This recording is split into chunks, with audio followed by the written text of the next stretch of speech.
मैंने बात भी कर रहा था कि ज़माना बदल रहा है और बड़े हे दृष्टि से देखा जाता है अपने ख़ास तरह से हिंदू धर्म में।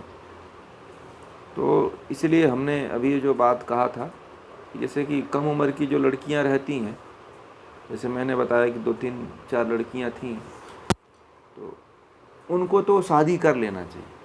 जैसे कि किसी का 24 साल, 22 साल, 25 साल, 30 साल है, तो उनकी शादी कर देनी चाहिए दोबारा।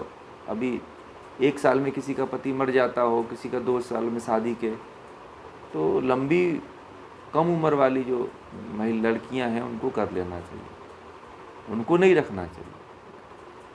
मैंने बताया ना आपको, मैं बहुत से लड़कियों को मैंने ऐसे बोल करके उनकी शादी बोला कर लो, तो करवा ली। कुछ तो लड़कियां ऐसी बोली कि नहीं हम तो कर नहीं करेंगे। मैंने कहा क्या करोगे फिर? मान लो माता पिता तुम्हारे बुजुर्ग हैं, मर गए, तो फिर उसके बाद क्या करोगे? बोले कि ऐसे जी लेंगे। मान लो तुम्हारी संतान रहती तो उसके सहारे भी तुम जी लेती, संतान भी नहीं है, ठीक है। तो कई किसी को समझाओ तो लोग नहीं समझते। फिर एक ने कहा कि हम तो आपके यहाँ आ गए। मैंने कहा हमारे यहाँ कोई आश्रम नहीं है, अभी निर्माणाधीन है, अभी हम कुछ काम नहीं किए। तो ऐसे ऐसे हैं। मैंने कहा कि फिर बोले कि मैं किसी और आश्रम, मैंने कहा कि बच के जाना। फिर एक लड़की गई थी कुछ दिन एक आश्रम में, तो 3 या 4 महीने रही, वहाँ से भाग करके आ गई। बोली वहाँ बहुत गड़बड़ है, मुझे नहीं रहना है। तो मैंने कहा कि तुमको आश्रम में जाने के लिए कौन कह दिया था? मेरे पास आई तो सब बताने लगी। मैंने कहा आश्रम में तुमको जाने के लिए कौन कहा था भाई? बोले कि मैंने सुन रखा था कि बहुत लड़कियां जाती हैं, फलाना है, ये है। मैंने कहा कि वैसे जगहों पे मत जाओ ना जहाँ पे तुम्हें लगता है कि अच्छा व्यक्ति नहीं है, ज्ञान वाली कोई बात नहीं हो रही है ना, तुम्हारा कोई विकास हो रहा हो। तुम केवल वहाँ जा कर के फलाना इधर का उधर काम कर रहे हो, तुम्हारा कोई विकास नहीं हो रहा, तो क्यों गए? वो वहाँ पे जानते ही नहीं थे। तो बड़ी समस्याएं हैं आश्रमों में, ठीक है। आश्रमों की बहुत यह है कि आज अच्छे व्यक्ति के पास लोग आते नहीं हैं, ठीक है। जिनको लगता है कि जिनके पास रहना चाहिए उनके पास लोग जाते नहीं हैं, ठीक है, और बुरे लोगों के पास जाके फंस जाते हैं। ये है। और समाज में रहो तो समाज में बड़ी बुराइयां होती हैं। तो ये सब बहुत समस्याएं हैं। तो ये सारी बातें हैं, इन पर ध्यान देने वाली बातें, क्योंकि ये ज्वलंत मुद्दा है, इसलिए मैंने इस पर बात किया था। क्योंकि लड़कियां बहुत जल्दी छोड़ दे रही हैं, झगड़े हो जा रहा है पति पत्नी के बीच में, तो घर आ जा रही हैं। तो माँ बाप सब पैसा लगा के शादी विवाह कर दिया, कुछ बचा ही नहीं, तो अब क्या करेगा? ठीक है। कई लड़कियों को सही दिशा न मिलने के कारण गलत रास्ते पे चली जाती हैं, ये भी मैंने देखा है, गलत काम भी करने लगती हैं, ठीक है। तो हमने ही कई लड़कियों को उनके सही रास्तों पे लाने का प्रयास किया। उनके माँ बाप हमारे पास लेकर आते थे, बोलते थे कि थोड़ा सा आप समझा दोगे ना तो ये समझ जाएगी, ठीक है। तो इस तरह से हमने कई लड़कियों को जो है, मैंने उनको रास्ता दिखाया है, उन्होंने उनका रास्ता बदला है। पता नहीं क्या अनर्थ हो जाए जीवन में, ठीक है। तो ये सारी बातें हैं। अब मैंने जो माँ बाप के दर्द को और पीड़ा को देखा है ना, इसलिए मैंने जो नई शादियाँ होती हैं, नए लड़कियों का घर छूटता है तो उनको कहना पड़ता है। मैंने कल ही देखा एक पेपर में, एक बाप जो है अपनी बेटी को बैंड बाजे के साथ वो उसके घर से तंग कर रहे थे, मार रहे थे, तो वो लेकर के आया। पूरा डीजे पीछे गाना बाजा नाच सब किया था, और उसको उसके लड़के के घर से बैंड बाजे के साथ लेकर के आया।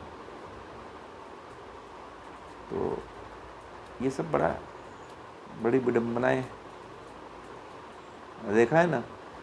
तो मतलब ऐसी स्थिति है, वो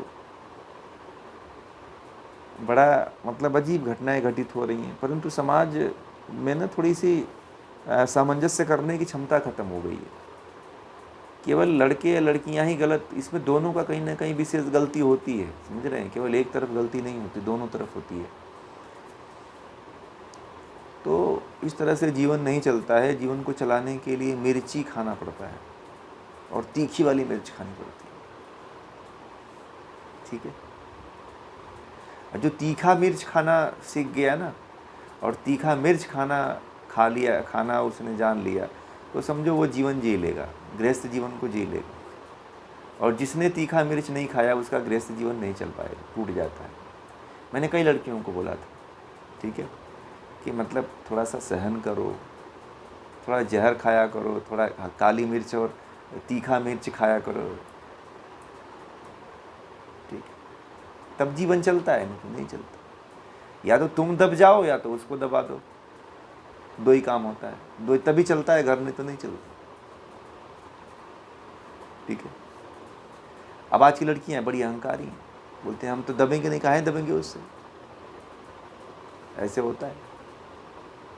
कई लड़कियों को हमने कहा कि भैया तुम, अब मैं जानते हैं मेरे पास बहुत से ऐसे केसेस देखने को मिले, बहुत से, मैं बता रहा हूँ।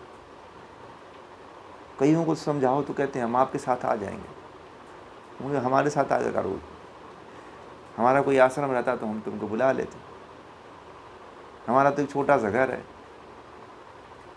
हमारा कोई ऐसा नहीं है,